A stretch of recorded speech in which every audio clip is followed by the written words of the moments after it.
Si Audrey ya dan rekan Andi Aswan yang ada di Zoom. Kami selaku kuasa hukum tentu yang pertama setiap menangani perkara itu keyakinan itu nomor satu. Nomor satu dong. Keyakinan yang mana, Bang? Keyakinannya kami sampai sekarang klien kami akan bersih.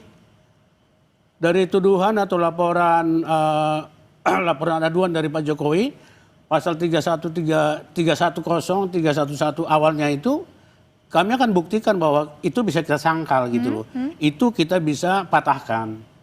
Hanya sekarang berkembang seperti yang katakan oleh rekan tadi di TV, sampai 12 orang sekarang katakanlah terlapor itu menurut kami juga masuk dalam kriminalisasi gitu. Memang pembuktiannya apa saja yang dibawa hari ini oleh Mas Roy diperiksa di penyidik? Pembuktian hari ini boleh dikatakan seperti yang sebelumnya aja.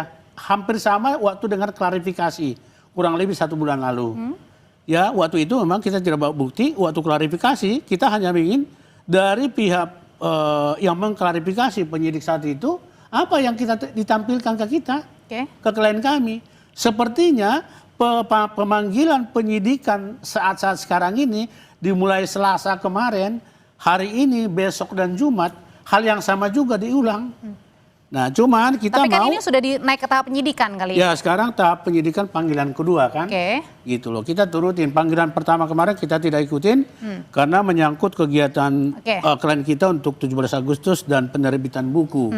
Gitu. Oke, kalau dari Anda sendiri yakin ya bahwa Roy Suryo ini tidak lolos ya dari jeratan hukum? Saya mau tanyakan kalau gitu ke Bang Andi. Bang Andi, selama ini kan pihak Roy klaim ya bahwa kerja-kerja mereka adalah kerja penelitian sehingga tidak tepat dipolisikan dan ini merupakan upaya kriminalisasi, bahkan tadi dibilang bahwa ada intensi jahat. Tanggapan Anda, Mas Andi? Ya, menurut saya ini bukan masalah kriminalisasi di sini. Ini kan sudah jelas. Ya, mens reanya juga ada di sini. Hanya ini dibalik dibungkus dengan penelitian-penelitian. Tapi pada dasarnya itu semua itu bukti-bukti kan sudah ada gitu di tangan penyidik. Jadi apapun yang dilakukan itu saya pertama-tama menghormatilah apa yang dilakukan oleh Pak Roy Suryo ya dalam hal ini menghadiri acara pemeriksaan ini yang sekarang.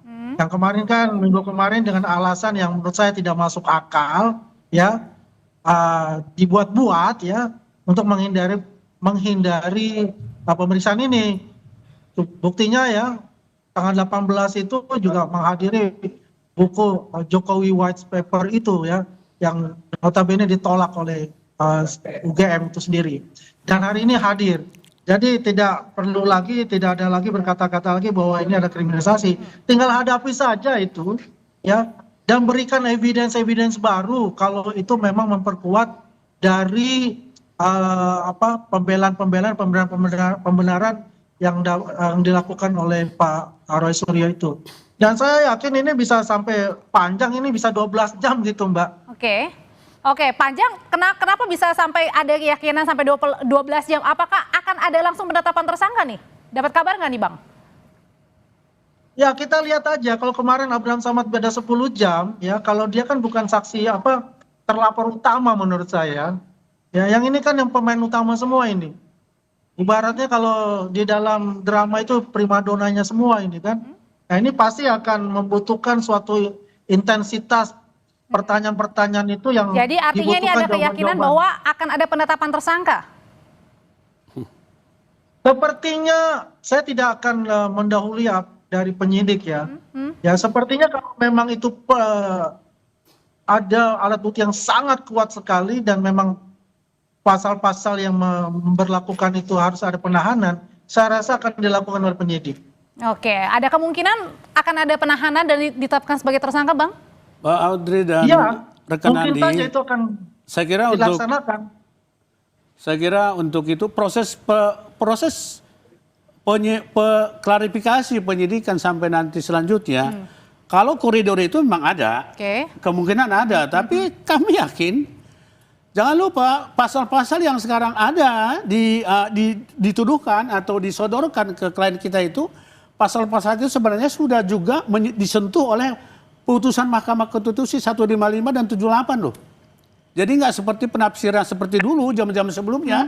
Pasal 310, 311, 27A itu langsung nancap ke orang yang dituduhkan. Oke. Sekarang ada penyeimbangnya putusan Mahkamah Konstitusi 155 dan 76. Jadi maksudnya adalah? Ada bahwa penafsiran pasal-pasal yang sekarang dituduhkan ke klien kami ini, katakanlah dituduhkan sekarang ini, Ya. itu tidak bisa ditafsirkan secara kasar, secara seperti dulu. Sudah ada penafsirannya harus diperhalus gitu loh. Dan itu cenderung sekarang ke delik material. Contoh penghasutan yang 160 sekarang dilaporkan oleh selain Pak Jokowi itu kan penghasutan. Itu nggak sembarang, harus ada duduk fakta penghasutan. Jadi masyarakat Artinya masih seperti jauh apa? untuk penetapan tersangka bagi Masih Roy jauh Suryo menurut CS. saya. Hari ini, Oke. katakanlah minggu ini kan hari kedua, tiba-tiba ada tersangka menurut saya terbuktilah kriminalisasi itu gitu loh. Oke, Semakin nyata di mata masyarakat bahwa ada kriminalisasi itu. Saya Kalau kira ada penetapan tersangka terlalu katanya prematur. kriminalisasi katanya Bang Terlalu Andi. prematur menurut saya. Jadi jangan ya, apalagi ini menyangkut menambil Oke. puluhan orang.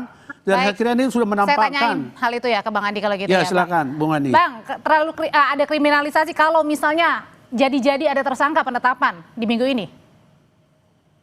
Ya, ini kan kita nggak bisa mendikte para penyidik.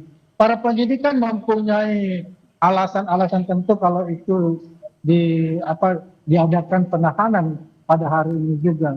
Itu kan terserah dari penyidik itu. Dan pasal-pasal yang akan diberikan kepada Roy Suryo ini ya tergantung dari penyidik. Kalau pasal-pasal itu memang 5 tahun ke atas ya, ganjarannya itu ya pasti akan ada penahanan untuk itu. Tapi Bang itu Andi, kita berandai-andai lah. Kalau memangnya itu katakanlah penyidik ditahan ya kita harus legowo Oke. juga gitu kan. Seperti itu. tapi dari kubu Roy Suryo CS juga ini menyinggung soal adanya pasal-pasal yang sengaja diseludupkan begitu. Nah, bagaimana pasal-pasal yang sengaja diselundupkan? Dari awal kan sudah ada, itu kan mengatakan ada pasal 160, ya, terus ada pasal 435, gitu kan. Itu kan yang diselundupkan yang di mana gitu. Kan itu kan pasti kan di dalam surat itu kan sudah dicantumkan pasal-pasal yang akan Oke, dikenakan. karena katanya ada Tinggal pasal-pasal bagaimana- penyelundupan pasal-pasal Bang yang hukumannya ini di atas 5 tahun begitu. Nah iya, kan di Undang-Undang ITE itu kan.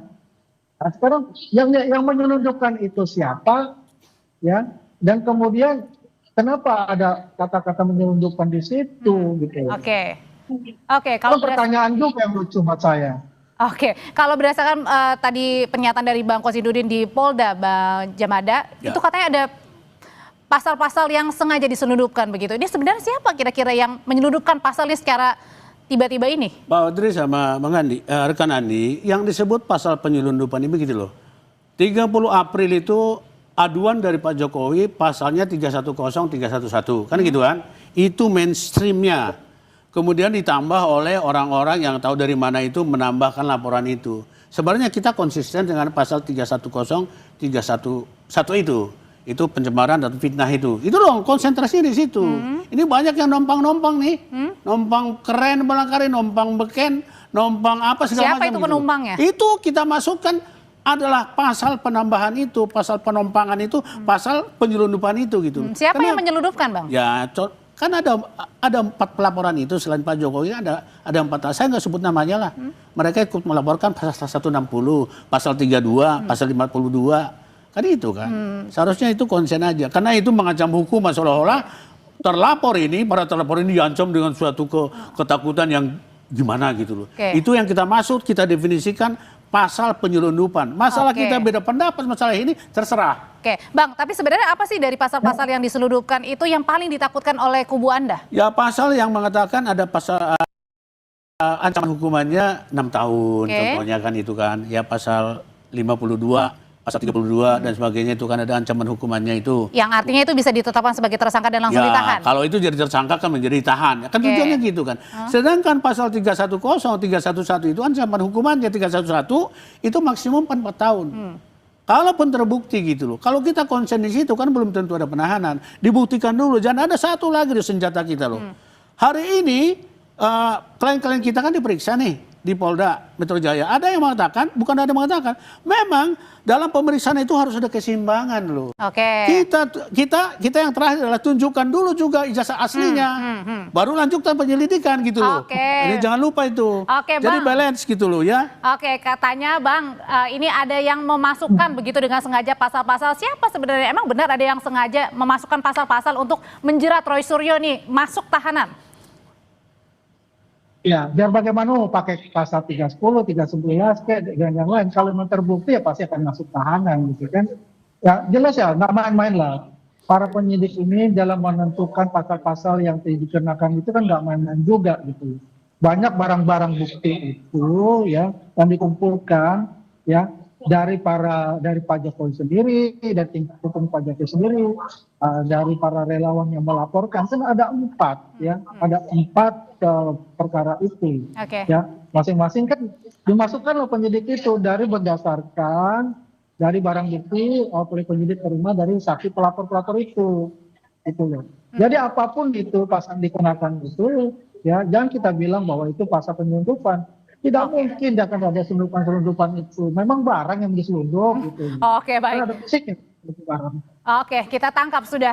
Terima kasih Bang Andi, terima kasih juga Bang Ya. Jahmada. Selamat sore semuanya.